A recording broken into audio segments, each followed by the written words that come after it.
മധുരമൊഴിയിലേക്ക് എല്ലാവർക്കും സ്നേഹസ്വാഗതം. ഏഞ്ചൽസ് ആർമിയുടെ കുടുംബങ്ങൾക്ക് വേണ്ടിയുള്ള ഒരു സ്വർഗീയ സമ്മാനം മധുരമൊഴി. ഇതൊരു സ്നേഹ സങ്കീർത്തനമാണ്. ചില ഓർമ്മപ്പെടുത്തലുകളാണ്, ചില വിശുദ്ധരുടെ ജീവിത സന്ദേശങ്ങളുണ്ട്. ബൈബിൾ എങ്ങനെ കുടുംബത്തെ മെനഞ്ഞെടുക്കുമെന്ന് പറയുന്നുണ്ട്. ചില ചെറിയ ചെറിയ സന്തോഷകരമായ സംസാരങ്ങൾ. ഇത് നമ്മെ സഹായിക്കാനായിട്ട് നിർത്തിയിരിക്കുന്ന പ്രിയപ്പെട്ട മാർട്ടിൻ ചേട്ടനാണ്. മാർട്ടിൻ ചേട്ടനക്ക് പരിചയമുള്ളതാണ്. പ്രിയപ്പെട്ട മാർട്ടിൻ ചേട്ടനെ സ്നേഹപൂർവ്വം മധുരമൊഴിയിലേക്ക് സ്വാഗതം ചെയ്യുന്നു. ഇന്ന് നമ്മോടൊപ്പം ഉള്ള കുടുംബം, ഏഞ്ചൽസ് ആർമിയിൽ നിന്ന് വന്നിരിക്കുന്ന കുടുംബം, പ്രിയപ്പെട്ട ഡോക്ടർ ഫ്രാൻസിസ്, ഡോക്ടർ അനിത, രണ്ടുപേരെയും സ്നേഹപൂർവ്വം സ്വാഗതം ചെയ്യുന്നു. നിങ്ങളൊന്ന് പരിചയപ്പെടുത്താമോ നിങ്ങൾ തന്നെ? എൻ്റെ പേര് ഫ്രാൻസിസ്, വൈഫ് അനിത. ഞങ്ങൾ രണ്ടുപേരും ആയുർവേദ ഡോക്ടേഴ്സാണ്. ഞാൻ ഗവൺമെൻറ് സർവീസ് വർക്ക് ചെയ്യുന്നു. അനൂസ് കോട്ടയ്ക്കൽ ആയുർവേദശാലയിൽ വർക്ക് ചെയ്യുന്നു. ഞങ്ങളിപ്പോൾ താമസിക്കുന്നത് കോട്ടയ്ക്കലാണ്. 5 മക്കളുണ്ട്. മൂത്ത ആൾ ജോൺ, 13 വയസ്സ്. രണ്ടാമത്തെ ആൾ മരിയമോള്, 11 വയസ്സ്. മൂന്നാമത്തെ കൊച്ചുറേസ്യ, 9 വയസ്സ്. നാലാമത്തെ അൽഫോൺസ, 7 വയസ്സ്. അഞ്ചാമത്തെ ജോസ്ഫിന, 3.5 വയസ്സ്. ഡോക്ടറായോണ്ട് നല്ല ഓർമ്മശക്തി ഒക്കെ ഉണ്ടല്ലേ, ബ്രഹ്മിയൊക്കെ വെച്ചിട്ടൊക്കെ. എല്ലാവർക്കും സ്നേഹപൂർവ്വം ഈ മധുരമൊഴിയുടെ എപ്പിസോഡിലേക്ക് സ്നേഹപൂർവ്വം സ്വാഗതം.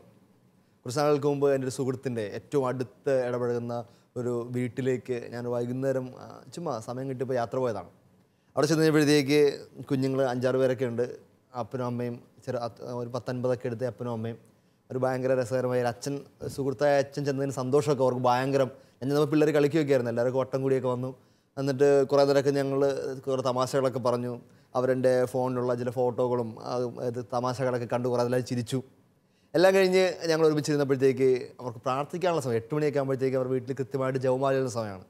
അപ്പോൾ അന്ന് വീട്ടിൽ അമ്മ പറഞ്ഞു, നമുക്കിന്ന് അവർക്ക് താഴെ ഒരു മുറിയുണ്ട്, ജപമാലയ്ക്ക് പ്രാർത്ഥന പ്രത്യേക മുറിയുണ്ട്, അങ്ങോട്ട് നമുക്ക് അച്ഛനൊക്കെ വന്നല്ലോ, നമുക്ക് ഇവിടെ വട്ടം കൂടി ഇരുന്ന് പ്രാർത്ഥിക്കാമെന്ന് പറഞ്ഞു. അപ്പോൾ അവർ സോഫയൊക്കെ അടുപ്പിച്ചൊക്കെ ഇട്ട് ഞങ്ങളെല്ലാവരും വട്ടത്തിലിരുന്ന് പ്രാർത്ഥിക്കാമോ. അന്ന് നമുക്കൊരു കാര്യം ചെയ്യാം, നമുക്ക് ആദ്യം ഒരു കുഞ്ഞ് ഷെയറിങ് നടത്താമെന്ന് പറഞ്ഞു. ഞാൻ എനിക്ക് ഭയങ്കര സ്ട്രെയിഞ്ച് ആയിട്ട് തോന്നി. ഈ ഷെയറിംഗ് എന്നൊക്കെ പറഞ്ഞാൽ നമ്മൾ വല്ല കോളേജിലോ അല്ലെങ്കിൽ വല്ല പ്രൊഫഷണൽ പ്രോഗ്രാമിനൊക്കെ പോകുമ്പോൾ വട്ടം കൂടി ഷെയറിങ്, അല്ലെങ്കിൽ നമുക്ക് എന്തെങ്കിലും കാര്യങ്ങളൊക്കെ ഡിസ്കസ് ചെയ്യാം, കുഞ്ഞു ഗ്രൂപ്പുകൾ ഉണ്ടാക്കുന്നു.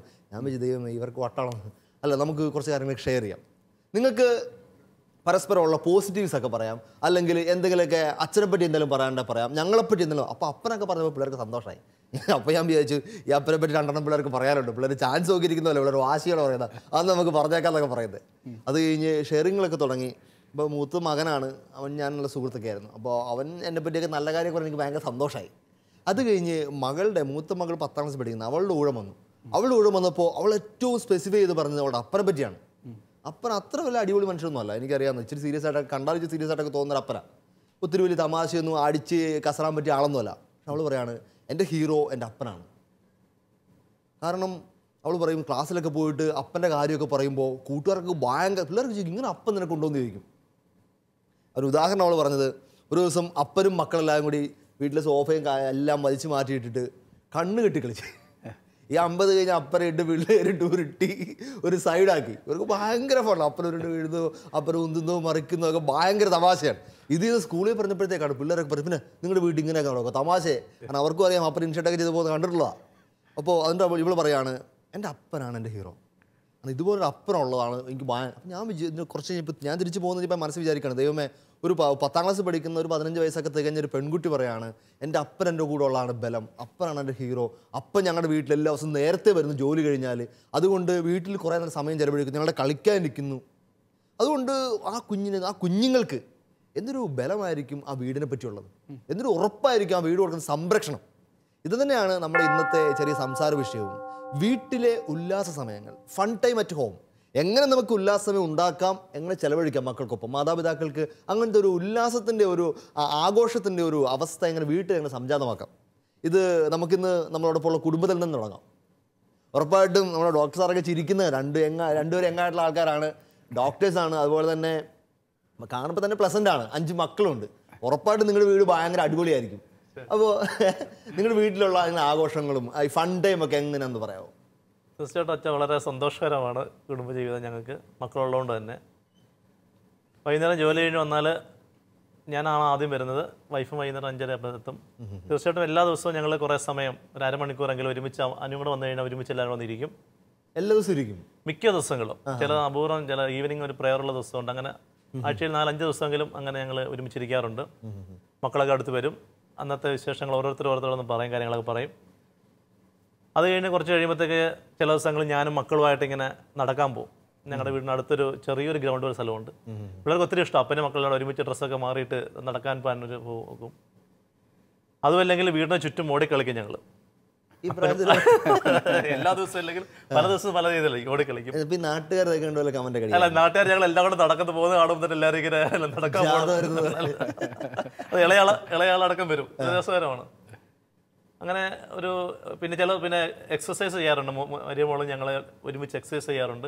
അപ്പോൾ എല്ലാവരും ഒരു ലൈവാണ്. വീട്ടിൽ വൈകുന്നേരം വന്നു കഴിഞ്ഞാൽ കുറേ സമയം അതൊരു വ്യത്യസ്തമായ രീതിയിലാണ് പല ദിവസം. മൂത്ത മോന് ക്ലാസ്സിലായെന്ന് പറഞ്ഞു? മൂത്ത മോന് 8ാം ക്ലാസ്സിലേക്ക്. അപ്പോൾ അവന് ചെറിയ ചമ്മലൊക്കെ വന്നു തുടങ്ങിയോ ഈ പെൺപിള്ളേരുടെ കൂടെ? അല്ല, അവന് സത്യം പറഞ്ഞാൽ നടക്കാൻ അവന് ഒറ്റയ്ക്കാണ്. അവൻ ആണായിട്ട് ഞാൻ മാത്രമേ ഉള്ളൂ. അതുകൊണ്ടൊരു അവിടെ അപ്പൻ എപ്പോഴും കളിക്കാൻ ചെല്ലണം. അവന് അപ്പനൊരു കൂട്ട് വേണം അവന്. അതുകൊണ്ട് തന്നെ അവരെ കാര്യം സാറ്റിസ്ഫൈ ചെയ്യാൻ വേണ്ടി നമ്മളെപ്പോഴും, നമ്മൾ മടുത്താ വരുന്നെങ്കിൽ പോലും നമുക്കൊരു സന്തോഷം. അവരെ എത്ര മടുത്താ വരുന്നതെങ്കിലും ഈ പിള്ളേരുടെ ഈ ഇൻട്രസ്റ്റ് കാണുമ്പോഴത്തേക്കും നമ്മൾ നടക്കാൻ ആരോഗ്യമൊക്കെ, ഡോക്ടറിന്റെ ആരോഗ്യം പൈസ കൊടുക്കാതെ. അതെ അതെ, എന്തായാലും മക്കളോടെ കളിക്കാൻ പോകുന്നത് ഒത്തിരി ഫ്രഷ് ആവുന്നുണ്ട് നമ്മൾ എത്ര സ്ട്രെയിൻ ചെയ്ത് വന്നാലും. ചേച്ചി എങ്ങനെയാണ് വീട്ടിലെ ഈ ആഘോഷങ്ങൾക്കും ഒച്ചയും ബഹളത്തിനും ഉല്ലാസമയങ്ങൾക്ക് ചേച്ചി എങ്ങനെ പങ്കെടുക്കുന്നത്? എനിക്ക് പ്രത്യേകിച്ച് ഓർമ്മ വരുന്നത് ഞങ്ങളുടെ കഴിഞ്ഞ ഓണം സെലിബ്രേഷനാണ്. മക്കള് വീട്ടില് അവർ തന്നെ ഇനീഷ്യേറ്റീവ് എടുത്ത് കുറേ ഓണക്കളികൾ സംഘടിപ്പിച്ചു. വടംവലി, സുന്ദരിക്ക് പൊട്ട് തൊടുത്തല്, ലെമൺ ആൻഡ് സ്പൂണ്, കസേരകളി, അവർ തന്നെ ഇനീഷ്യേറ്റീവ് എടുത്ത് ഇന്നിങ്ങനെ ഓണം സെലിബ്രേഷൻ ഉണ്ട്. ഞങ്ങൾ ജോലി കഴിഞ്ഞ് വന്ന ശേഷം എല്ലാവരും മുറ്റത്ത് കസേരകളെല്ലാം നിരത്തി മുറ്റത്ത്. അതൊരു മറക്കാനാവാത്തൊരു ഓർമ്മ. ഇടയ്ക്കിടയ്ക്ക് ഓർത്ത് ചിരിക്കാം, വടം വലിച്ച് എല്ലാവരും കൂടെ മറിഞ്ഞു വീഴുന്നത്. വീട്ടിൽ സഹായിക്കുന്ന ആന്റി ഉണ്ട്, ആന്റിയും കൂട്ടത്തിൽ ഞങ്ങളുടെ കൂടെ. ഞങ്ങൾ ജോലിക്കാരായതുകൊണ്ട് പേരൻസ് നടത്തില്ലാത്തതുകൊണ്ട് ഏതെങ്കിലുമൊക്കെ സഹായിക്കാൻ എപ്പോഴും ആരെങ്കിലും കാണും. അപ്പൊ ആന്റി ഞങ്ങളുടെ കൂട്ടത്തിൽ കൂടും. അത് വളരെ രസകരമായൊരു അനുഭവമായിരുന്നു. അപ്പോൾ പിള്ളേർ ഭയങ്കര ഇനിഷ്യേറ്റീവിലൂടെ ഇപ്പോൾ അങ്ങോട്ട് നമ്മൾ ചർച്ച ചെയ്ത് തുടങ്ങിയത് തിരിച്ചായിരുന്നു. ചർച്ച ചെയ്ത് തുടങ്ങിയത് എങ്ങനെ കുഞ്ഞുങ്ങൾക്ക് ഫൺ ടൈം ക്രിയേറ്റ് ചെയ്യാന്നുള്ളതായിരുന്നു. ഇവിടെ കുഞ്ഞുങ്ങളിപ്പോൾ മാതാപിതാക്കൾക്ക് ഫൺ ടൈം ക്രിയേറ്റ് ചെയ്യുന്ന അവസ്ഥയിലേക്ക് എത്തും, തിരിച്ചു തരാൻ തുടങ്ങി കുഞ്ഞുങ്ങൾ. അല്ല, കൂടാനായിട്ടൊരു നമുക്കൊരു മനസ്സുണ്ടെങ്കിൽ പിള്ളേർ ഇനീഷ്യേറ്റീവ് എടുക്കും. കാരണം that is what they want. അവർക്ക് വീട്ടിൽ ഫൺ വേണം എന്നുള്ള അവരുടെ കൂടി ഒരു ഇതല്ലേ. അതെ അതെ, തീർച്ചയായിട്ടും. ഇപ്പോ നമ്മള് തമാശക്കാണെന്ന് പറയാറുണ്ട്, വീട്ടില് സ്പിരിറ്റ് ഇല്ലാത്തതുകൊണ്ടാണ് ആൾക്കാർ പുറത്ത് സ്പിരിറ്റ് അന്വേഷിച്ച് പോകുന്നത്. അതിപ്പോൾ ആൽക്കഹോൾ ആയാലും എന്ത് സ്പിരിറ്റ് ആയാലും, ഇപ്പോൾ സ്പോർട്സ് ആയാലും എന്ത് സ്പിരിറ്റ് ആയാലും പിള്ളേർ പുറത്ത് അന്വേഷിച്ച് പോകാൻ കാര്യം അകത്ത് കുടുംബത്തിൽ ആ ഒരു സ്നേഹത്തിന്റെ ആ ഒരു ഊർജ്ജം ഇല്ലാത്തതുകൊണ്ടാണ്. ചേട്ടാ, ഇതിന് ശരിക്കും ഒരു നെസസിറ്റി എന്നൊരു ഫീലിംഗ്. ചേട്ടൻ്റെ മക്കളൊക്കെ വലുതായില്ലേ, പഠിച്ചേട്ടൻ്റെ മക്കളൊക്കെ. ഇപ്പൊ മൂത്ത മകൻ ജോലിക്ക് കയറുന്ന പ്രായമൊക്കെ ആയി. അപ്പോൾ ഇതൊരു നെസസിറ്റി എന്ന നിലയിൽ ചേട്ടൻ ചിന്തിക്കുന്നുണ്ടോ? ഷുവറായിട്ട് വെച്ചാൽ ഇപ്പം അച്ഛൻ ഇൻട്രൊഡക്ഷനിൽ പറഞ്ഞത് തന്നെ ശരിക്ക് വീട്ടിൽ എനിക്ക് ഭയങ്കര സ്ട്രൈക്ക് ചെയ്തൊരു കാര്യം, ഞങ്ങൾ വീട്ടിൽ ഒരു പ്രാവശ്യം പ്രാക്ടീസ് ചെയ്തുകൊണ്ടാണ് ഈ ക്വാളിറ്റീസ്, ഓരോരുത്തരുടെ ക്വാളിറ്റീസ് പറയുക എന്നുള്ളത്. ശരിക്കും എന്തൊരു എനർജി തരുന്ന ഒരു സാധനമെന്നറിയോ. ഇപ്പോൾ എൻ്റെ ബർത്ത്ഡേക്ക് ഒരു പ്രാവശ്യം എൻ്റെ ക്വാളിറ്റീസ് മക്കൾ എഴുതിയിട്ട് 5 പേരും എഴുതിയിട്ട് തന്നു. അപ്പോൾ ഏറ്റവും വലിയ ആൾ എഴുതിയേക്കാന്നൊക്കെ പറഞ്ഞാൽ ചിരിച്ചിരിച്ചാവും നമ്മളെ കുറിച്ച്. മൂത്ത ആൾ എഴുതിയ അവരെഴുതിയേക്കണത് ഞാൻ ഇടയ്ക്ക് ഇരുന്ന് വായിച്ചു നോക്കും. ഞാൻ ഇത്തിരി ലോ ആയിട്ടുള്ള സമയത്ത് ഇരുന്ന് വായിച്ചു നോക്കും. ശരിക്കും എന്തൊരു എനർജി തരും എന്നറിയോ നമുക്ക്. അത് വളരെ നല്ലൊരു കാര്യമാണ്. പിന്നെ ശരിക്കും നമ്മളുടെ വീട്ടിലേക്ക് അപ്പൻ അല്ലെങ്കിൽ അമ്മ കയറി വരുമ്പോൾ മക്കൾക്ക് അത് സന്തോഷമാണോ അല്ലെങ്കിൽ പേടിയാണോ? വളരെ പ്രധാനപ്പെട്ട അല്ലെങ്കിൽ പഴയൊരു രാജാവിന്റെ കഥയുണ്ട്. രാജാവിനാണ് ആൾക്കാരൊക്കെ ഭയങ്കര ഇഷ്ടമാണ്, പക്ഷേ രാജാവിന് എല്ലാവർക്കും പേടിയാണ്. രാജാവ് പുറത്തുകൂടിയൊക്കെ നടക്കാനൊക്കെ ഇറങ്ങും. രാജാവിനെ കാണുമ്പോൾ ആൾക്കാർ പേടിച്ചോളും. അപ്പോൾ രാജാവ് ഒരാൾ ഓടിപ്പോയപ്പോൾ പിടിച്ചു നിർത്തി വാള് താഴ്ത്തി വെച്ചിട്ട് പറയണം, മര്യാദയ്ക്ക് ചിരിക്കണം, ഇച്ചിരി പുറത്താൽ വന്നിട്ട് പോകണം. അതുപോലെയാണ് ഇത്. ശരിക്കും പറഞ്ഞാൽ ഈ പേടിപ്പിച്ച് നിർത്തേണ്ട ഒരു പ്രായമുണ്ട്. ആ പ്രായത്തിലേ പേടിപ്പിച്ച് നിർത്താൻ പറ്റുള്ളൂ. മറ്റേത് അത് കഴിഞ്ഞ് കഴിഞ്ഞാൽ പേടിയും ഉണ്ടാവില്ല, സ്നേഹവും ഉണ്ടാവില്ല. അപ്പം ശരിക്കും ആദ്യമേ തന്നെ സ്നേഹം വരുത്താനായിട്ട് ഒരു നല്ല കുറച്ച് ശ്രമം ഉണ്ടായാൽ ബോധപൂർവ്വം തന്നെ ഇട്ട് കൊടുക്കണം. ഇപ്പോൾ ചേട്ടൻ മാർച്ചേട്ടൻ പറഞ്ഞപ്പോഴത്തേക്ക് നമ്മളിങ്ങനെ ഇപ്പോൾ ഇത് കേട്ടിരിക്കുമ്പോൾ നിങ്ങൾക്കൊക്കെ തോന്നുവേ ഇത് ഭയങ്കര എളുപ്പമുള്ള പരിപാടിയാണെന്നേ. അത് നമുക്ക് വീട്ടിലൊക്കെ കൂടി നിന്നുകൊണ്ട് നമുക്ക് നമ്മുടെ ക്വാളിറ്റീസും നമ്മുടെ നെഗറ്റീവ്സൊക്കെ പറഞ്ഞു തുടങ്ങുമ്പോൾ പ്രശ്നം മനസ്സിലാവുന്നേ. പിള്ളേർക്ക് പേരൻസിനെ പറ്റി പലതും പറയാൻ കാണും. പേരൻസിന് പറയാനുള്ളതെല്ലാം പിള്ളേരോട് എല്ലാ ദിവസവും പറയുന്നുണ്ടായിരിക്കും, അല്ല ടീച്ചേഴ്സ് വഴി മെസ്സേജ് കൺവേ ചെയ്യപ്പെടുന്നുണ്ടായിരിക്കും. പേരൻസിന് പറയാൻ കാണും, അല്ല പേരൻസിനോട് പിള്ളേർക്ക് പറയാൻ വേണ്ടി കാണും, നിങ്ങൾ അപ്പൻ്റെ പ്രവർത്തനം ശരിയല്ല, അമ്മയുടെ ആറ്റിറ്റ്യൂഡ് ശരിയല്ല. അപ്പോൾ അടി പൊട്ടും. നമ്മൾ ഈ ഫണ്ടേ ക്രിയേറ്റ് ചെയ്യാൻ പോയിട്ട് അവിടെ ബോംബ് ബ്ലാസ്റ്റ് നടക്കും. ഇപ്പോൾ നിങ്ങളുടെ വീട്ടിൽ 5 കുഞ്ഞുങ്ങളുണ്ടെന്ന് പറഞ്ഞല്ലോ. ഇപ്പോൾ 5 കുഞ്ഞുങ്ങളും നിങ്ങൾ വീട്ടിൽ കുറേ കോമൺ ആയിട്ട് ആക്ടിവിറ്റീസിലൂടെയൊക്കെ നിങ്ങളൊരു ഇത് ജനറേറ്റ് ചെയ്യാൻ ശ്രമിക്കുന്നുണ്ട്. ഇപ്പോൾ ഇൻഡിവിജ്വലി നിങ്ങൾക്ക് അവരെ ഹെൽപ്പ് ചെയ്യാൻ പറ്റുന്നുണ്ടോ? അതായത് ശരിക്കും ഒരു ബോണ്ട് വരേണ്ട ഇൻഡിവിജ്വൽ ആയിട്ടാണല്ലോ ശരിക്കും അപ്പൻ മോള് അല്ലെങ്കിൽ അപ്പൻ മോന് അങ്ങനെ ഒരു ബന്ധം ക്രിയേറ്റ് ചെയ്യാനായിട്ട് ഈ ഒരു ഫണ്ട് ടൈം ഉള്ളിലൂടെ സാധിക്കുന്നുണ്ടോ? തീർച്ചയായിട്ടും അച്ഛാ, അത് എനിക്കത് ഒത്തിരി അനുഭവം ഉണ്ട് അതിൽ. കാര്യം ഒരുമിച്ച് കളിക്കുന്നു, ഒരുമിച്ച് നടക്കാൻ പോകുന്നു, ഒരുമിച്ച് വീട്ടിൽ കളിക്കുന്നു, പലതും ചെയ്യുന്നു. പക്ഷേ എന്നാലും എനിക്ക് പലപ്പോഴും തോന്നിയിട്ടുണ്ട് ഇൻഡിവിജ്വൽ കെയർ കൊടുക്കണമെന്ന് തോന്നിയിട്ടുണ്ട്. കാര്യം ഓരോരുത്തർക്കും ചിലർക്ക് ചില പ്ലസ് കാണും, ചിലർക്ക് മൈനസ് നീഡ്, ഓരോ സ്പെഷ്യൽ അറ്റൻഷൻ വേണ്ട ഏരിയാസും കാണും. അപ്പോൾ എനിക്ക് തന്നെ ഒരിക്കൽ തോന്നിയാണ്, ഞാൻ പേഴ്സണൽ യാത്രയല്ല എൻ്റെ ബൈക്കിലാണ്, ഒരുമിച്ചുള്ളപ്പോഴേ കാറൊക്കെ എടുക്കാറുള്ളൂ. അപ്പോൾ ഞാൻ ഓരോ ദിവസവും ഓരോരുത്തരായിട്ട് ഇങ്ങനെ വെറുതെ കറക്കാൻ കൊണ്ടുപോകും. അവരപ്പാ കറങ്ങാൻ പോകണം, വീട്ടിൽ വന്നാൽ കറങ്ങാൻ പോകണം എന്ന് പറയും. അപ്പോൾ ഇടയ്ക്കിടയ്ക്ക് എല്ലായ്പ്പോഴും ഇല്ല, വല്ലപ്പോഴും അങ്ങനെ ഓരോ ദിവസം ഓരോരുത്തർ ഇങ്ങനെ റാൻഡമായിട്ട് ഒന്നൊരാളെ കൊണ്ടുപോകണം, നാളെ വേറെ ആളെ കൊണ്ടുപോകും. അപ്പം നമുക്ക് തോന്നും ആരെങ്കിലും. അപ്പം സംഭവിക്കുന്നതാണ്, വെറുതെ ബൈക്ക് എടുത്ത് പോവുക, മക്കളുമായിട്ട് ഏതെങ്കിലും ഒരു ഇഷ്ടമുള്ള അവർക്ക് ഒരു ബേക്കറി പോയി, പല ബേക്കറി ഒന്നും നാട്ടിൽ ക്ഷാമമില്ലല്ലോ, അവിടെ പോയിരിക്കുക, അവർക്ക് ഇഷ്ടമുള്ള ചില ബേക്കറി കാണും, അവിടെ വെറുതെ ഇരിക്കുക. അപ്പോൾ അവർ പറയുന്ന ഏതെങ്കിലും ഒരു സാധനം ഓർഡർ കൊടുക്കുക. വലിയ എക്സ്പെൻസീവ് ആയിരിക്കും, ചിലപ്പോൾ ഒരു എന്തെങ്കിലും ഒരു കേക്ക് ആയിരിക്കും, അല്ലെങ്കിൽ ഏതെങ്കിലും ഷേക്ക് ആയിരിക്കും. എനിവേ എന്തായാലും ശരി, അവൻ ഒറ്റയ്ക്ക് കൊണ്ടുവരികയാണ്, അവൻ്റെ ഇഷ്ടം അങ്ങ് മേടിച്ചു കൊടുക്കുക. അതിന് കുറച്ച് സമയം കിട്ടും. ഇപ്പം അപ്പനും മോനും മാത്രമല്ല, അപ്പനും ഒരു മോള് മാത്രമാണ്. അപ്പം ഈ സമയത്ത് സംഭവിക്കുന്നത് വെച്ച് കഴിഞ്ഞാൽ അവർ നന്നായിട്ട് അങ്ങ് ഓപ്പൺ ആവും. ഞാൻ ഓർക്കുകയായിരുന്നു, അത് അപ്പനും മോനും അല്ലെങ്കിൽ വീട്ടിൽ വേറെ ആയിട്ട് പിണക്കുണ്ടെങ്കിൽ അവർ മനസ്സിൽ ഒളിച്ചു വെച്ച ചില കാര്യങ്ങൾ, ഇതുവരെ പറയാത്ത കാര്യങ്ങൾ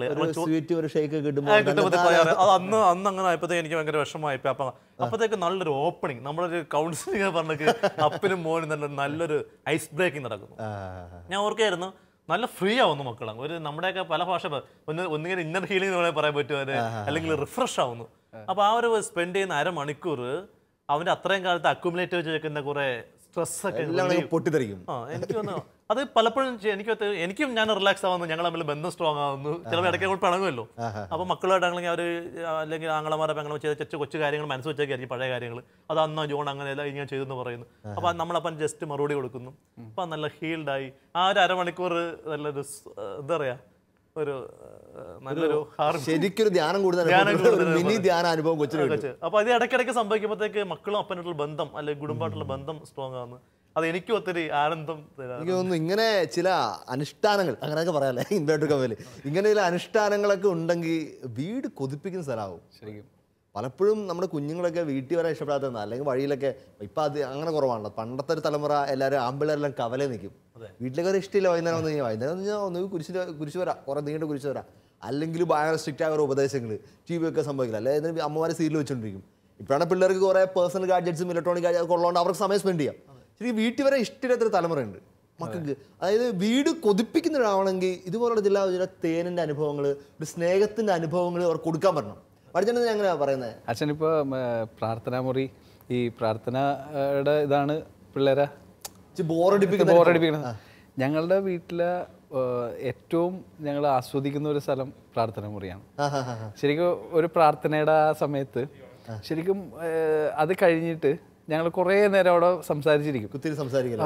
ഭയങ്കര ഫൺ ടൈമാണത്. അത് എല്ലാവരെ കുറിച്ചും ഇങ്ങനെ പരസ്പരമുള്ള ചില താങ്ങലുകളും എല്ലാം. ചിലപ്പോൾ അമ്മേനെ എല്ലാവരും കൂടി ഒന്ന് ചൊറിയും. ശരിക്കും ഡൈനിങ് ടേബിളും പ്രാർത്ഥനാ മുറിയാണ് ഞങ്ങളുടെ വീട്ടിലെ ഏറ്റവും പ്രധാനപ്പെട്ട ഹാപ്പനിങ് പ്ലേസ്. അതുകൊണ്ട് തന്നെ കുഞ്ഞുങ്ങൾക്ക് പ്രാർത്ഥിക്കാനും ഇഷ്ടമാണ്, ഭക്ഷണം കഴിക്കാനും ഇഷ്ടമാണല്ലേ? അതെ അതെ അതെ. ചേച്ചി വീട്ടിൽ ഇങ്ങനെ ചേച്ചി അപ്പോൾ ചേട്ടനിങ്ങനെ പുറത്തൊക്കെ കൊണ്ടുപോയി യാത്രയൊക്കെ കൊണ്ടുപോകാം, ചേച്ചിക്ക് അങ്ങനെ പറ്റത്തില്ല. സ്വാഭാവികമായിട്ട് ജോലി കഴിഞ്ഞ് തിരിച്ച് വീട്ടിലെ പണികൾ, 5 മക്കൾക്കുള്ള കാര്യങ്ങൾ, അവരുടെ ഹോംവർക്ക് എല്ലാം കുറേ കാര്യം ശ്രദ്ധിക്കാനുണ്ടല്ലോ. അപ്പോൾ ചേച്ചി ഇതെങ്ങനെയാണ് ശരിക്കും ഇത് എൻജോയ് ചെയ്ത് മാറ്റുന്നത്? പ്രത്യേകിച്ച് എനിക്കിപ്പോൾ ഓർമ്മ വരുന്നത് സെലിബ്രേഷൻസ്, മോൻ്റെ ബർത്ത്ഡേ, ഇപ്പം എല്ലാ ബർത്ത്ഡേസ് പ്രത്യേകിച്ച് ആഘോഷിക്കാറുണ്ട്. അതെ, അതിപ്പം പാരൻസ് ഞങ്ങളുടെ ബർത്ത്ഡേ അടക്കം മക്കളത് ആഘോഷകരമാക്കും. അവർ സെലിബ്രേറ്റ് അതെ, ഇപ്പൊ എല്ലാ ബർത്ത്ഡേ അതെ നന്നായിട്ട് ആഘോഷിക്കാറുണ്ട്. അവർക്ക് അത് ഓർമ്മ നിൽക്കത്തക്ക രീതിയിൽ നമ്മളത് ആഘോഷിക്കാറുണ്ട്, അവരുടെ കൂടെ ആയിരിക്കാനും. കഴിഞ്ഞ ഒരു ബർത്ത്ഡേ സെലിബ്രേഷൻ പ്രത്യേകിച്ച് ഓർമ്മയിലേക്ക് വരുന്ന മോൻ്റെ ബർത്ത്ഡേ സെലിബ്രേഷനാണ്. അതിന് അനിയത്തിമാർ രണ്ടുപേരും ഒരു ഈവൻ്റായിട്ട് ആ ഒരു ഈവനിങ് ഒരു ഈവൻ്റായിട്ട് മാറ്റി അവർ സ്റ്റേജൊക്കെ പ്രിപ്പയർ ചെയ്ത് 2-3 ബെഡൊക്കെ ഒരുമിച്ചിട്ട് ഒരു സ്റ്റേജൊക്കെ ബെഡ്ഷീറ്റൊക്കെ വിരിച്ച് ഇവര് നല്ല ഡ്രസ്സൊക്കെ ചെയ്ത് ഹാങ്ങറായിട്ടൊക്കെ നിന്നിട്ട് ഇങ്ങനെ സ്കൂളിൽ കാണുന്ന കാര്യങ്ങളൊക്കെ ഈ ന്യൂക്ലിയർ ഫാമിലി മിസ് ചെയ്യണ ഒരു സംഭവം. ഇവര് പരസ്പരം അങ്ങോട്ടും ഇങ്ങോട്ടും സെലിബ്രേറ്റ് ചെയ്യണം. ശരിക്കും എന്നിട്ട് പാട്ട് പാടുന്നു, ഡാൻസ് ചെയ്യുന്നു, സ്കൂളിൽ പഠിച്ച ഡാൻസ് ചെയ്യുന്നു, പാട്ട് പാടുന്നു. ആഘോഷം ഉണ്ടാക്കി മാറ്റി വീട്ടിൽ അവര് തന്നെ ഗ്രീറ്റിംഗ് കാർഡ് ഉണ്ടാക്കുന്നു, പേപ്പർ കൊണ്ട് 2 ദിവസം മുമ്പ് തുടങ്ങും ഇങ്ങനെ കളറൊക്കെ വരച്ചിട്ട്. ഓരോരുത്തരും ഉണ്ടാക്കും, കാർഡ്സ് ഉണ്ടാക്കുന്നു, അതിൽ നല്ല words, I love you brother, I am proud of you. ഇതിനൊക്കെ വില അറിയാൻ പോകുന്നത് ഈ ചേട്ടനൊക്കെ ഒന്ന് പഠിക്കാനൊക്കെ പുറത്തൊക്കെ പോയി ഈ കാർഡൊക്കെ ആയിട്ട് വല്ലപ്പോഴൊക്കെ തുറന്നു നോക്കുന്ന ഒരു ഒറ്റയ്ക്ക് കാര്യ സമയത്തൊക്കെയാണ് വീടിനെ പറ്റിയുള്ള ആ ഒരു ഭയങ്കര ഊഷ്മളതയുള്ള ഓർമ്മയൊക്കെ അങ്ങ് പൊങ്ങി വരുന്നത്. ഒരിക്കലും അതുകൊണ്ട് വീടൊരിക്കലും ഓർക്കങ്ങ് വിട്ടിട്ട് പോകാൻ പറ്റില്ല. എത്ര ദൂരം തിരിച്ചു വരാൻ കൊതു വന്ന സ്ഥലമാണ് വീട് എന്ന് പറയാം. അപ്പോ അച്ഛാ ഒരു കാര്യം ഓർമ്മ വന്നിട്ടാ, ശരിക്കും കഴിഞ്ഞ ദിവസം ഒരു കല്യാണ വീട്ടിൽ ആയിരുന്നു. അപ്പോൾ മൂത്ത മോൻ അവന് 24 വയസ്സായി. അവൻ ബാംഗ്ലൂർക്ക് പോകുമായിരുന്നു. അപ്പോൾ ഫുൾ ആൾക്കാരായിരുന്നു. അവൻ പോണ സമയത്ത് എനിക്ക് വന്നിട്ടൊരു കെട്ടിപ്പിടിച്ച് ഉമ്മ വന്ന്. ഞാൻ ശരിക്കും അവനിൽ നിന്ന് ഞാൻ ഒട്ടും എക്സ്പെക്റ്റ് ചെയ്യുന്ന ഉണ്ടായിരുന്നില്ല. ശരിക്കും അവന് ഈ ഒരു ഏജ് കഴിഞ്ഞ് കഴിഞ്ഞാൽ പിള്ളേർക്ക് വീട്ടിൽ നിന്ന് പുറത്തു പോകാനുള്ള ഒരു സന്തോഷമുള്ള അത് ശരിക്കും അവർക്ക് ഒരു തിരിച്ചു വരാനായിട്ടുള്ള പെട്ടെന്ന് തന്നെ തിരിച്ചു വരാനായിട്ടുള്ള ഒരു അവർക്കൊരു വിട്ടുപോകാൻ മടിയാണ്. എക്സെപ്ഷണലി ഗുഡ് ആയ റപ്പറാണ് കേട്ടോ. കാര്യം അയ്യോ പ്രാർത്ഥനക്കാരനാണെന്നോ അങ്ങനത്തെ ഉദ്ദേശിച്ച് പറഞ്ഞല്ല. എനിക്ക് ചേട്ടൻ്റെ ഭാര്യ മേരിച്ച ചേട്ടനോട് പറഞ്ഞതാണ്, അപ്പം വന്നാൽ പിള്ളേർക്ക് ഹോളിഡേ ആണ്. അതുവരെയൊക്കെ ഭയങ്കര സെറ്റപ്പായിട്ട് സ്ട്രിക്റ്റ് ആയിട്ടൊക്കെ ബസ്സിൽ പിടിച്ചൊക്കെ പോകും. അപ്പം വരുന്നതുകൊണ്ട് പിള്ളേർക്ക് ഇഷ്ടം. പല വീട്ടിലും അപ്പം വരുന്ന പിള്ളേർക്ക് ഇഷ്ടമല്ല. കാരണം അപ്പന്മാരെ ഭയങ്കര മസിൽ കൊടുത്തും വര വരച്ച് നിർത്തലും വട്ടത്ത് നിർത്തലും അതൊക്കെ ആയതുകൊണ്ട് പലർക്കും പിള്ളേർക്ക് ഇഷ്ടമല്ല. അതുകൊണ്ട് തന്നെ അത് പാളിപ്പോവും. ഒരിക്കലും ഒരു ജോലിക്കാരനായ അപ്പൻ പങ്കുവച്ചൊരു കാര്യമാണ്. അപ്പം പറഞ്ഞു, ഞങ്ങൾ കുറേ നല്ല എക്സെപ്ഷണൽ ഗുഡായ ഫോട്ടോസ് ഇരിപ്പുണ്ട്. ചോദിച്ചാൽ എന്തിനാണ് അത്? വീട്ടിൽ പിള്ളേർ പണ്ട് സ്റ്റേജ് കെട്ടി പ്രോഗ്രാം, നേരത്തെ സാറ് പറഞ്ഞ പോലെ സ്റ്റേജ് കെട്ടി പ്രോഗ്രാം നടത്തിയതിൻ്റെ ഫോട്ടോസാണ്. അതായത് അപ്പനന്ന് ട്രിവാൻഡ്രത്ത് ജോലി ചെയ്യുന്നു, ഫാമിലി കോട്ടയത്ത് സ്റ്റേ ചെയ്യുന്നു. അപ്പോൾ അപ്പൻ വീക്കെൻഡിൽ വരാൻ പറ്റൂ. അപ്പം അപ്പൻ അവധിക്ക് വരുന്നത് വീട്ടിൽ വന്ന ആഘോഷം. അന്ന് വൈകുന്നേരം മൂത്ത മകൻ മറ്റേ കർട്ടനൊക്കെ കിട്ടുകയോ അപ്പൻ്റെ മുണ്ടൊക്കെ തന്നെ വലിച്ചു കെട്ടി കർട്ടനൊക്കെ ഇട്ട് കസേരയൊക്കെ അറേഞ്ച് ചെയ്ത് ലൈറ്റൊക്കെ ഇടും, ചെറിയ സ്പോട്ട് ലൈറ്റൊക്കെ ഫിറ്റ് ചെയ്ത് ഭയങ്കര ഇലുമിനേഷനൊക്കെ ഇട്ട് ഭയങ്കര സെറ്റപ്പ് ആക്കിയിട്ട് വൈകുന്നേരം പെമ്പിള്ളേരുടെ ഡാൻസ്, ആട്ടം, പാട്ട്, വലിയ പറഞ്ഞ നീണ്ട ഉടുപ്പൊക്കെ ഇട്ട് ഭയങ്കര പ്രകടനം. അതുകൊണ്ട് ഭയങ്കര അപ്പം പറയണം. അതുകൊണ്ട് തന്നെ എനിക്ക് തിരിച്ചു വരാൻ കൊതിയാണ്. മക്കൾക്ക് അപ്പം വരാൻ കൊതിയാണ്, അപ്പൻ അവധിക്ക് തിരിച്ചു വരാൻ കൊതിയാണ്. ഇത് ശരിക്കും. പക്ഷെ എനിക്ക് തോന്നിയൊരു കാര്യം, അവിടെ നിറഞ്ഞ് മക്കളോടാണ് സംഭവിക്കുന്നത്. ഒരാളൊറ്റക്കണേ എന്ത് കാണിക്കും? അവരൊറ്റയ്ക്ക് കട്ടം വലിച്ചിട്ടാൻ പറ്റും, അറ്റം പിടിക്കുന്ന ആൾ വേണ്ടേ? അതുകൊണ്ട് ഈ അധികം മക്കളുണ്ടാവുക എന്നുള്ളത് ഇതിനകത്ത് വളരെ പ്രധാനപ്പെട്ട കാര്യമാണ്. നമ്മളീ പറഞ്ഞ കളിയല്ലാതെ കുറേ കാര്യങ്ങളുണ്ട്. ചുമ്മാ നമ്മൾ കളിച്ച് വിടുക എന്നുള്ളതല്ല. പിള്ളേരൊപ്പം ഒന്നും ഈ ബന്ധം ഭയങ്കര ദൃഢമാകും.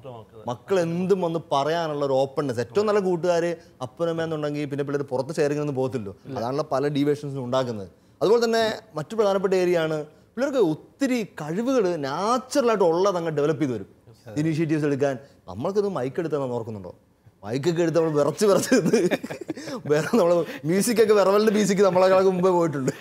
പക്ഷേ നമ്മുടെ പിള്ളേരൊക്കെ എങ്ങനെ പിള്ളേർ ചെറിയ ഞാൻ കണ്ടിട്ടുണ്ട് പിള്ളേരെന്നെ പറഞ്ഞ വഴുതനങ്ങ എടുത്ത് മൈക്കൊക്കെ ആയിട്ട് പിടിച്ച് നൂലൊക്കെ കെട്ടി തകർപ്പം പ്രോഗ്രാം നടത്തുന്നത്. പിന്നെ അവർക്ക് മൈക്ക് കിട്ടിയാൽ പേടിയതിനകത്ത്. അപ്പോൾ അതുപോലെ പിള്ളേർക്ക് എന്തെങ്കിലും ക്വാളിറ്റീസ് ഇതിങ്ങനെ ഈ വീട്ടിലൊരു ഫൺ ടൈം നമ്മൾ ജനറേറ്റ് ചെയ്തുകൊണ്ട് എന്തെങ്കിലും ക്വാളിറ്റീസ് അങ്ങനെ ഉണ്ടായിട്ട് ശ്രദ്ധിച്ചിട്ടുണ്ടോ? തീർച്ചയായിട്ടും. കാര്യം മക്കൾ തന്നെ ഇനിഷ്യേറ്റീവ് എടുത്ത് ഓരോ കളികളൊക്കെ നമ്മൾ ഓരോ സെലിബ്രേഷൻ ചെയ്യാറുണ്ടല്ലോ. അങ്ങനെ ചെയ്ത് വന്നപ്പോൾ കണ്ട ആദ്യം മരിമുളക് കുറച്ച് ബാക്കായിരുന്നു. പക്ഷേ ഇങ്ങനെയൊക്കെ ചെയ്ത് വന്നു കഴിഞ്ഞപ്പോഴത്തേക്ക് ഇപ്പോൾ അടുത്ത കാലത്ത് നിങ്ങൾ നോട്ട് ചെയ്താണ്, കഴിഞ്ഞ അക്കാഡമിക് ഇയറിൽ ഞങ്ങൾക്ക് 4 പേരാണ് സ്കൂളിൽ പോകുന്നത്. 3 പേരും അവരെ ക്ലാസ് റെപ്രസെൻറ്റേറ്റീവ് ആയി. 3 പേരെ ക്ലാസ് ലീഡേഴ്സായി. അതൊരു വലിയൊരു കാര്യം. മരിമുള ആദ്യം തുടക്കത്തിൽ ഭയങ്കര മടിയും കരച്ചിലൊക്കെ കുട്ടിയൊക്കെ ആയിരുന്നു. പക്ഷേ ഓട്ടോമാറ്റിക്കലി ഈ ഒരു ബിഗ് ഫാമിലിയിൽ പരസ്പരം മിങ്കിൾ ചെയ്ത് കാര്യങ്ങൾ ചെയ്ത് വന്നതിൻ്റെ റിസൾട്ട് അത് മനസ്സിലാക്കുന്നു. കഴിഞ്ഞ വർഷം അവർ 3 പേരും പ്രിൻസിപ്പൾ ഒരിക്കൽ പറയുന്നതായിട്ട് 3 പേരും റെപ്രസെന്റ് ചെയ്യുക. സ്കൂളിലെ താരങ്ങളായി, വീട്ടിലെ താരങ്ങള് അങ്ങനെയാണല്ലോ സ്വാഭാവികമുണ്ട്. വീട്ടിലെ താരങ്ങൾ സ്കൂളിലെ താരങ്ങൾ ആവണം, നാച്ചുറൽ എൻറ്റിറ്റി ആണല്ലോ. ട്രെയിനിങ് ഭയങ്കര വാല്യൂബിൾ ട്രെയിനിങ് ആണ് ശരിക്കും ലാർജ് ഫാമിലീസിൽ കിട്ടുന്നത്. വലിയ ഫാമിലീസിൽ കിട്ടും. അതെ അതെ അതെ. നമ്മളെ കൂടെ സപ്പോർട്ട് ചെയ്ത് കൊടുത്തു കഴിഞ്ഞാൽ അവർ തന്നെ. നമുക്ക് സാധാരണ എപ്പോഴും നമ്മൾ ചിന്തിക്കുന്ന ഒരു സ്റ്റൈൽ വിട്ടിട്ട് ഫൺ ടൈമിൻ്റെ നമ്മൾ വെറും ഫൺ വിട്ടിട്ട് അതിനകത്തൊരു സ്പിരിച്വൽ ആസ്പെക്ട് കൂടി ഉണ്ട്.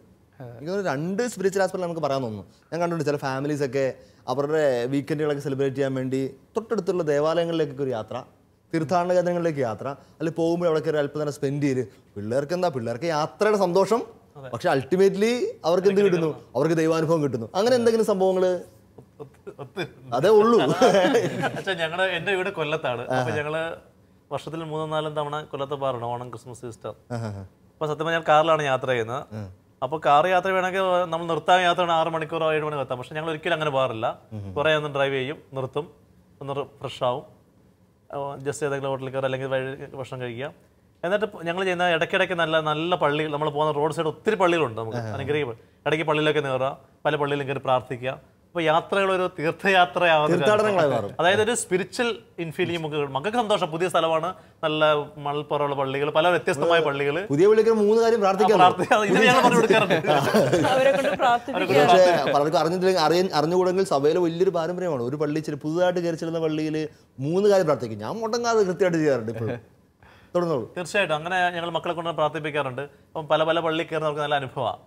പ്രത്യേകിച്ച് ഒരു അനുഭവം ഷെയർ ചെയ്യാനുള്ളത്, 4ാമത്തെ കുഞ്ഞ് ഒരു വയസ്സാവുന്നതിന് മുമ്പ് ഞങ്ങളുടെ യാത്രകൾ നല്ല ബുദ്ധിമുട്ടാക്കുമായിരുന്നു. അവൾ കരയുകയും വാശി പിടിക്കുകയും ഒക്കെ ചെയ്തിട്ട് ചെറിയ കൈക്കുഞ്ഞായ സമയത്ത് ഞങ്ങൾ ഇതുപോലെ കൊല്ലത്തേക്ക് പോകുന്ന യാത്രയിൽ ആർത്തങ്കൽ പള്ളിയിൽ കയറി. ഞങ്ങൾ ആദ്യമായിട്ട് ഞങ്ങൾ അന്ന് കയറുന്ന അവിടെ ആർത്തങ്കൽ പള്ളിയിൽ കയറി ഞങ്ങൾ സമർപ്പിച്ച് പ്രാർത്ഥിച്ചു. എന്നാൽ പ്രത്യേകിച്ച് കുഞ്ഞിൻ്റെ കരച്ചിൽ ഓർക്കുക, അതിനുവേണ്ടി പ്രാർത്ഥിക്കുക ഒന്നും ചെയ്തില്ല. പക്ഷെ ഞങ്ങൾ ഒന്നിച്ച് തമ്പുരാൻ സമർപ്പിച്ച് പ്രാർത്ഥിച്ച് അന്ന് ആ പള്ളിയിൽ നിന്ന് ഇറങ്ങിയ പിന്നെ ഇന്ന് അവൾക്ക് 7 വയസ്സായി. ഇതുവരെ അവള് പിന്നെ ആ കരച്ചിൽ കാണിച്ചിട്ടില്ല. അന്ന് അവിടെ ഹീലിംഗ് കിട്ടി. അപ്പോൾ ആത്മീയ യാത്രകള് അവിടുന്ന് ഹീലിംഗ്, ഇത്രയൊക്കെ രസകരമായ കാര്യങ്ങളാണ്. ഈ ഒരു കുഞ്ഞ് കാര്യത്തിൽ തന്നെ അങ്ങ് ഇവോൾവ് ചെയ്ത് വരുന്നതാണ് ചിന്തിക്കുന്നത്. ഈ ദേവാലയ ഇടങ്ങളൊക്കെ കുഞ്ഞുങ്ങൾക്കൊരു ആത്മീയമായ ഉല്ലാസത്തിന് കൂടി സ്പേസ് കൊടുക്കണ വലിയൊരു ഗുണമുണ്ട്. അത് ബൈബിളിൽ തന്നെ കാണിക്കുന്നതാണ്. അതായത് ഉണ്ണിയെ ദേവാലയത്തിൽ വെച്ച് കാണാതെ പോയി, ദേവാലയ പരിസരത്ത് തന്നെ കിട്ടി. അവനവിടെ തന്നെ ഉണ്ടാവും. കാരണം കുഞ്ഞുങ്ങളെ ദേവാലയമായിട്ടൊക്കെ കുഞ്ഞാണെങ്കിൽ ചേർത്ത് പിടിപ്പിക്കുകയാണെങ്കിൽ എവിടെ പോയാലും പള്ളി പരിസരത്തെ കാണും, ആത്മീയത്തിന്റെ ചുറ്റുപാട് തന്നെ കണ്ടേക്കും.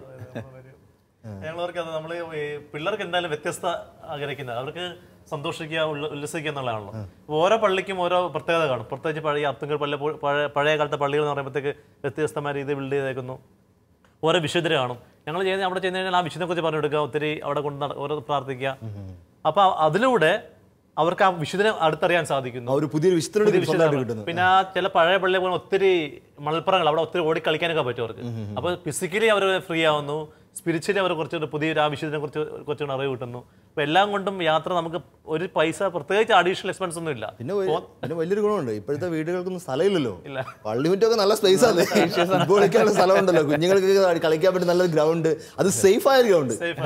അതൊക്കെ നല്ല ആത്മീയമായ ടെക്നിക്കുകളാണ്, എല്ലാവരും ഉപയോഗിക്കണം. പള്ളിയുടെ സ്ഥലങ്ങളൊക്കെ ഇങ്ങനെയെങ്കിലൊക്കെ കുറച്ച് ആത്മീയമായ ഉല്ലാസങ്ങൾ കൂടി പറഞ്ഞിട്ട് നിർത്താമെന്ന് വിചാരിക്കുന്നു. നമുക്ക് വീട്ടിലൊക്കെ നടത്താവുന്ന നല്ല ചില ഗെയിംസ് ഒക്കെ ഉണ്ട്.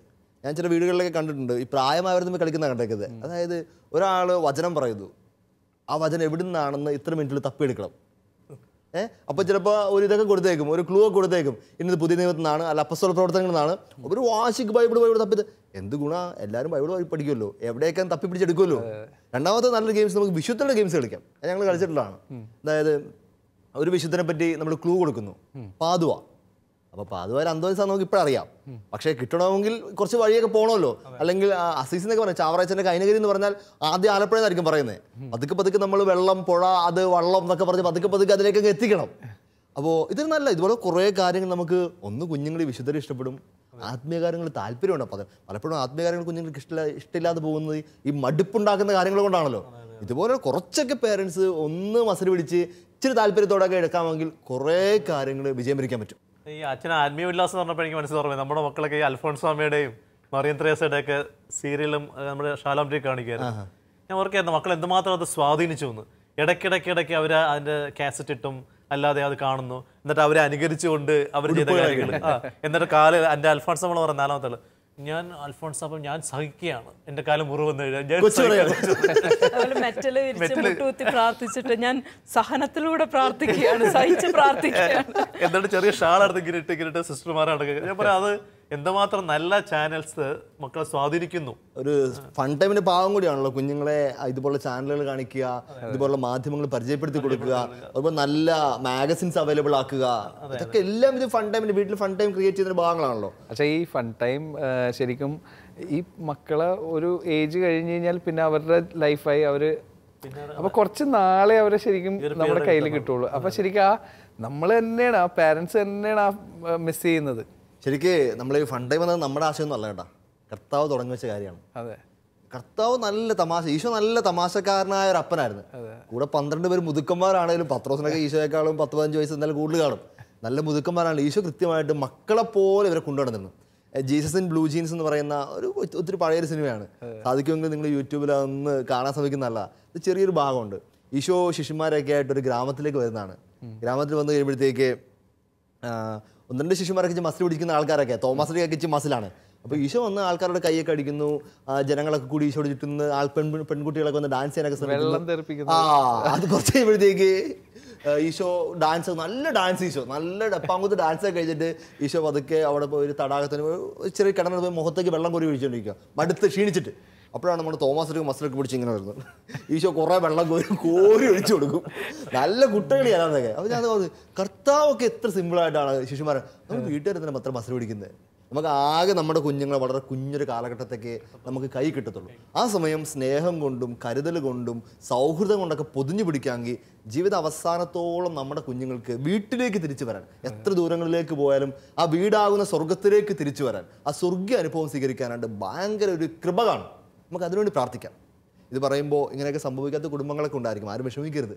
നിങ്ങൾക്ക് ഇനിയും പ്രാർത്ഥിക്കാനും അല്ലെങ്കിൽ കുഞ്ഞുങ്ങൾ കിട്ടാതെ പോയ കാര്യം സ്വർഗത്തിൽ നിന്ന്, ഇത് കൃപയാണ്, പരിശുദ്ധാത്മാവിൻ്റെ ഗിഫ്റ്റ്. നമുക്ക് എന്നാൽ നാളെ മുതൽ തുടങ്ങിക്കാൻ പറ്റുന്ന കാര്യമൊന്നുമല്ല. പരിശുദ്ധാത്മാവിൻ്റെ കൃപയ്ക്ക് വേണ്ടി പ്രാർത്ഥിക്കാം. കൃത്യമായിട്ട് വചനം പറയുന്നില്ല, നിന്റെ ഹൃദയം എത്ര കഠിനമാണെങ്കിലും എത്ര ഉറച്ചു പോയതാണെങ്കിലും അത് മാംസമാക്കി തരാം. നമുക്കില്ലെന്ന് വിചാരിക്കുന്ന ചില ഫൺ ക്രിയേറ്റ് ചെയ്യാനുള്ള മൊമെൻറ്റുകളോ ഇതൊക്കെ നമുക്കില്ല. പരിശുദ്ധാത്മാവിനോട് ചോദിക്കുക, ഇല്ലാത്തവൻ ചോദിക്കുക, ആത്മാവ് തരുമെന്നാണ് ശിഷ്യൻ പറഞ്ഞു വെക്കുന്നത്. നമുക്കൊരു നിമിഷം ഒന്ന് ചേർന്ന് കുടുംബം ഒന്ന് പ്രാർത്ഥിക്കാം. എൻ്റെ കുടുംബം ഒരു ചിരിക്കുന്ന, സന്തോഷിക്കുന്ന, ഉല്ലസിക്കുന്ന, സ്വർഗീയ ആനന്ദമുള്ള കുടുംബമായി തീരാനായിട്ട് നമുക്കൊരു നിമിഷം ഒന്ന് ചേർന്ന് പ്രാർത്ഥിക്കാം. എല്ലാവരും സാധിക്കുമെങ്കിലും മാതാപിതാക്കൾ മക്കളൊക്കെ ഒന്ന് കരം ചേർത്ത് പിടിച്ച് ഒന്ന് ചേർന്ന് പ്രാർത്ഥിക്കട്ടെ.